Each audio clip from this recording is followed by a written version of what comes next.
안녕하세요. 축구보는 고양이 캐스날입니다. 첼시는 3-4-3 포메이션을 기반으로 공격 시 양쪽 윙백을 높게 올려서 측면 공격을 펼쳤기 때문에 아스날은 이에 대해 기존 4백에 한 명을 더한 5백 구축이 필요하기도 했습니다. 지금까지 아르테타는 5백 형태를 만들 때 대부분 윙어를 내리는 방식을 주로 써왔는데요. 그런데 이번에는 다른 방법을 준비해왔어요. 바로 자카를 내려서 상대 오른쪽 공격수 마운트를 마크시키고 동시에 5백의 일원이 되게 한 것입니다. 갑자기 왜 이런 선택을 한 걸까요? 저는 이 이유를 양쪽 윙어를 활용한 빠른 역습을 위해서였다고 봤습니다. 첼시의 윙백들이 높게 올라가니까 그 배후 공간을 노린 의도죠. 수비 라인에는 자카를 포함시키고 대신 윙어는 역습에 용이한 좀 더 높은 위치에 머무르게 한 것입니다. 의도 자체는 괜찮아 보였습니다. 아스날 윙어들에겐 첼시의 뒷공간을 노릴 기회가 꽤 있었어요. 물론 결과를 만들어내진 못했지만요. 그렇다면 이에 맞서는 투엘은 이런 아스날의 두 줄 수비에 어떻게 대응했을까요?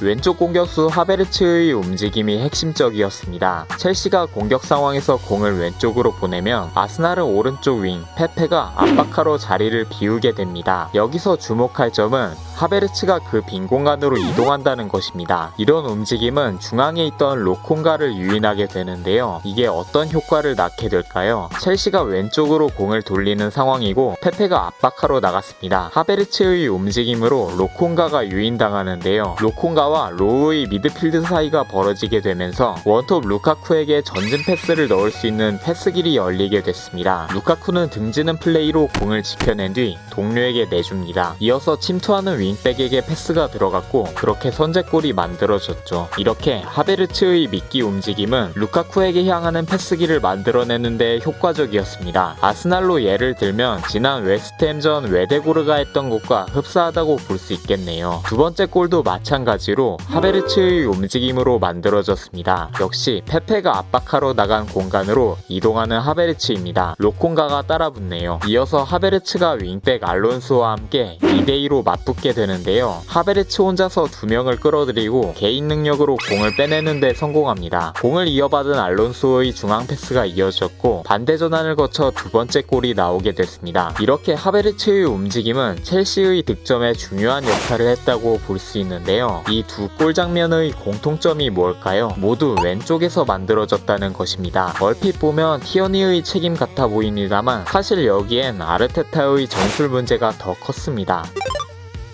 앞에서 설명했던 수비 라인의 자카를 포함한 것이 핵심적인 실책이었어요. 첫 번째 골 장면을 다시 볼까요? 여기선 자카의 위치 선정이 잘못됐습니다. 수비 라인에 합류해서 마크맨인 마운트를 막고 있었어야 했어요. 자카가 자리를 비우니까 측면을 막아야 하는 티어니가 안으로 좁히게 됐습니다. 그러니까 상대 윙백 쪽이 완전히 열렸던 거죠. 두 번째 골 장면입니다. 마찬가지로 자카가 수비 라인에서 빠져나온 상태인데요. 이건 첫 번째 골과는 조금 다른 문제입니다. 로콩가가 유인당해서 중원이 빈 상태니까 자카가 중원을 채울 수밖에 없는 상황이었죠. 하지만 자카는 기본적으로 발이 느린 선수입니다. 이것은 수비 복귀 속도 문제로 직결되죠. 이런 약점은 결국 중앙으로 향하는 패스를 차단하지 못하는 결과로 이어졌습니다. 또다시 티어니 쪽에 과부하가 걸리게 된 것이죠. 아르테타가 준비한 새로운 5백 구성은 윙어를 활용한 빠른 공격을 노린 의도였지만 결국 결과물을 만드는 데는 실패했고 자카의 약점 부각, 전술 이해도 부족이라는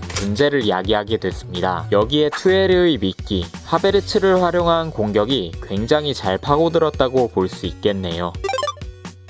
아르테타는 실점 이후 미드필더들의 전방 압박을 주문하면서 압박 숫자를 4명에서 5명으로 늘렸습니다. 특히 후반전엔 자카가 압박에 참여하는 경우가 많았는데요. 아무래도 전반전에 자카의 문제가 부각됐다 보니 아예 올려서 압박하는 역할을 맡긴 걸로 보였습니다. 하지만 이렇게 자카가 압박하는 경우에도 문제가 발생했는데요. 수비 라인의 구조적인 문제로 나타났습니다. 자카가 전진한 상황에서 상대의 롱킥이 나옵니다. 루카쿠를 향해 당한 것이었네요. 근데 루카쿠를 막는 게 마리가 아니라 로콩가입니다. 이게 어찌 된 일일까요? 로콩가의 포지션상 왼 측면을 커버하기에는 왼쪽 센터백인 마리가 더 가깝습니다. 그래서 마리가 마운트에게 붙으면서 자유롭게 된 루카쿠는 로콩가가 마크하게 됐고 이런 미스매치가 만들어진 것이죠. 마리도 버거워하는 루카쿠인데 로콩가가 이겨낼 리 없습니다. 반칙으로 끊으면서 경고를 받네요. 이 장면도 마찬가지로 자카가 높은 위치에 있네요. 첼시가 압박을 풀어내고 반대로 전환하는데요. 이때 왼쪽 커버를 위해 마리가 달려갑니다. 로콩가보다 왼쪽에 더 가까운 건 마리니까요. 마리가 수비 커버에는 성공했지만 측면으로 빠진 상태고 수비라인 구조가 뒤섞였습니다. 또다시 루카쿠와 로콩가라는 미스매치가 발생해버렸네요. 마운트의 로빙 패스로 이어졌고 로콩가는 루카쿠를 쉽게 놓쳐버렸습니다. 그 결과 루카쿠의 손쉬운 헤더로 이어집니다. 다행히 레노가 막아냈습니다만 사실상 실점이나 다름없는 장면이었죠. 다시 정리하자면 후반전에 아르테타는 자카를 높게 올려 압박에 가담시키면서 자카의 약점이 드러나는 문제를 가리고자 했습니다. 하지만 이것이 예상치 못한 구조적인 문제로 나타났다고 볼 수 있겠습니다. 전술 변화도 완벽하게 실패해버린 거죠.